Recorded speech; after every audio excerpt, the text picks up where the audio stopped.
Le monde physique est miniature comparativement au monde spirituel. N'est-ce pas? Parce que si je prends simplement un fruit d'avocat qui peut être tenu par la main, supporté par le bras d'un homme sur le plan physique, lorsqu'on le verra dans sa dimension spirituelle, un avocat ne peut pas être supporté ou porté par une main ou un bras parce qu'il deviendra au moins extrêmement grand. Alors la grandeur donc est du monde spirituel et la miniature est du monde naturel. Alors vouloir comprendre le monde spirituel avec la compréhension et le niveau du charnel, ça fait donc qu'il y a parfois une incompréhension. Et pour mieux donc comprendre le monde spirituel, il faut que soi-même, on cherche à y pénétrer. Et là maintenant, ce qu'on nous explique, nous-mêmes nous aurons déjà, parce que beaucoup aujourd'hui sont coincés dans le dogmatisme, simplement parce qu'ils veulent se fier à ce qui a été écrit, ce qui a été dit, ce qui a été commenté, soit par les anciens, soit par ceux qui se disent « Oh, chacun devrait aborder et chercher à pénétrer le monde spirituel pour mieux le cerner. » Et à ce moment-là, si on veut donc dire qu'on a lu, on nous a dit, les parents nous ont enseigné, machin a fait, on sera limité. Et on ne pourra pas comprendre la dimension ou la profondeur du monde spirituel.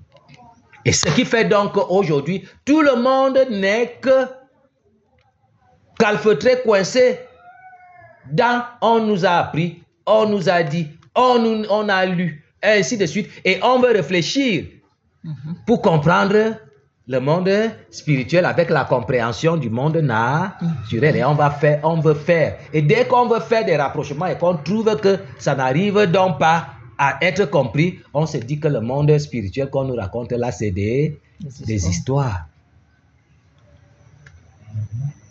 Ceux-là qui sont des guérisseurs, des tradis praticiens ou des traditionnalistes, voir ceux qui sont dans l'adoption de l'ancestralité, ils prennent du temps. C'est pas ça? Oui. Il sait que si je dois guérir telle maladie, il me faut à tout prix l'écorce de tel arbre. N'est-ce pas? Or, une fois qu'une maladie est une maladie spirituelle, est-ce que vraiment, sans être hautement spirituel soi-même, est-ce qu'on peut s'en sortir franchement sur les différents cas? Zéro. Non. Or, si une maladie a une origine donc spirituelle et que maintenant, nous qui sommes dans la spiritualité et avec de la hauteur, vous voyez ce qui se passe? Un verre d'eau, une poudre de terre, une feuille de cacaoyer ou de bananier ou de papayer ou n'importe quoi, ou un caillou, ou une petite portion de salive ou un cheveu ou n'importe quoi, et on décante des situations énormes qui ont dépassé tout cela. Et aucun marabout ne peut le faire, et aucun tradit praticien ne peut le faire de la sorte. C'est pas ça? Simplement parce que l'autorité spirituelle ou la grandeur de la spiritualité est énorme par rapport au monde physique. Donc, c'est qu'on prend le temps pour soigner avec l'écorce, avec l'herbe, avec machin, avec un parfait patati patata, celui qui est élevé spirituellement, alors maintenant, lui, il décante ça peut-être comme un jeu. Donc, il faut s'adonner soi-même à comprendre et à maîtriser et à entrer, pénétrer dans la spiritualité. Bon, elle peut être positive, elle peut être négative, mais on est déjà quand même dans la spiritualité. Quand on parle de la spiritualité, nous disons que la spiritualité est égale à la spiritualité. C'est pas ça? Alors les choses donc qui sortent de la spiritualité ne se comprennent pas par la compréhension humaine ou charnelle. C'est pas ça? Et on ne peut donc pas limiter. Parce que dans la spiritualité, rien n'est impossible. On prend que c'est impossible lorsque ça ne s'est pas déjà réalisé devant nous, mais il y a des choses et des choses et des choses qui sont capables de se faire.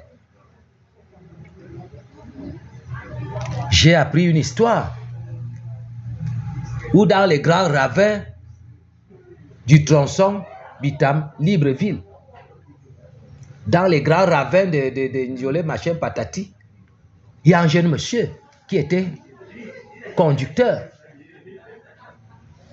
d'un bus et il portait tellement du monde. Alors, dans le ravin, il a raté le ravin et la voiture a fait tonneau dans cette falaise. Qu'est-ce qu'il a fait?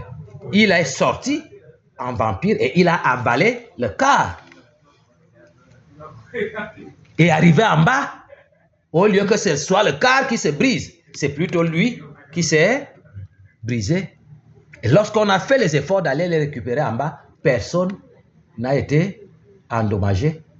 Mais c'est lui qui a avoué aux gens que amenez-moi très vite chez les initiés qui peuvent me faire ce qu'il faut pour que maintenant on me restaure parce que je suis touché, j'ai avalé le car.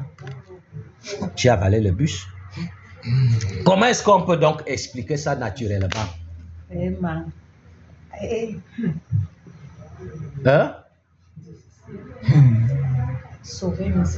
Comment on nous dit que nous les Bantous, nous avons traversé la Sanaga derrière le dos d'un serpent et que ça soit des réalités? Comment est-ce qu'on peut expliquer ça naturellement? Parce que spirituellement, il pouvait y avoir communication et il pouvait y avoir négociation.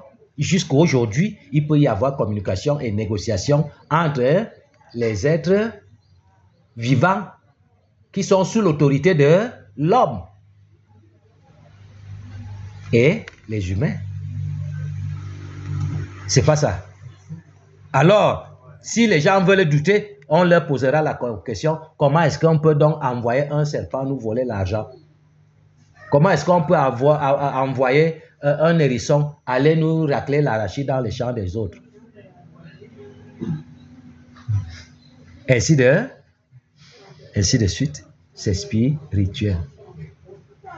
Donc, vouloir réciter la spiritualité selon on nous a enseigné, on nous a dit, on a lu, ainsi de suite, ça ne peut pas donner. Et c'est ça le problème quand je suis les émissions de chez Nathan Amougou. Chacun veut dire que quand tu as lu tel, quand j'ai lu tel, quand j'ai lu tel, quand j'ai lu tel. Et ils veulent baser la spiritualité rien que dans on a lu. Et pourtant, la spiritualité est capable d'évoluer et d'aller même au-delà de ce que les hommes maîtrisent jusqu'aujourd'hui. Parce que Dieu n'est pas limité, ou le monde spirituel n'est pas immobile, il n'est pas statique, il est dynamique.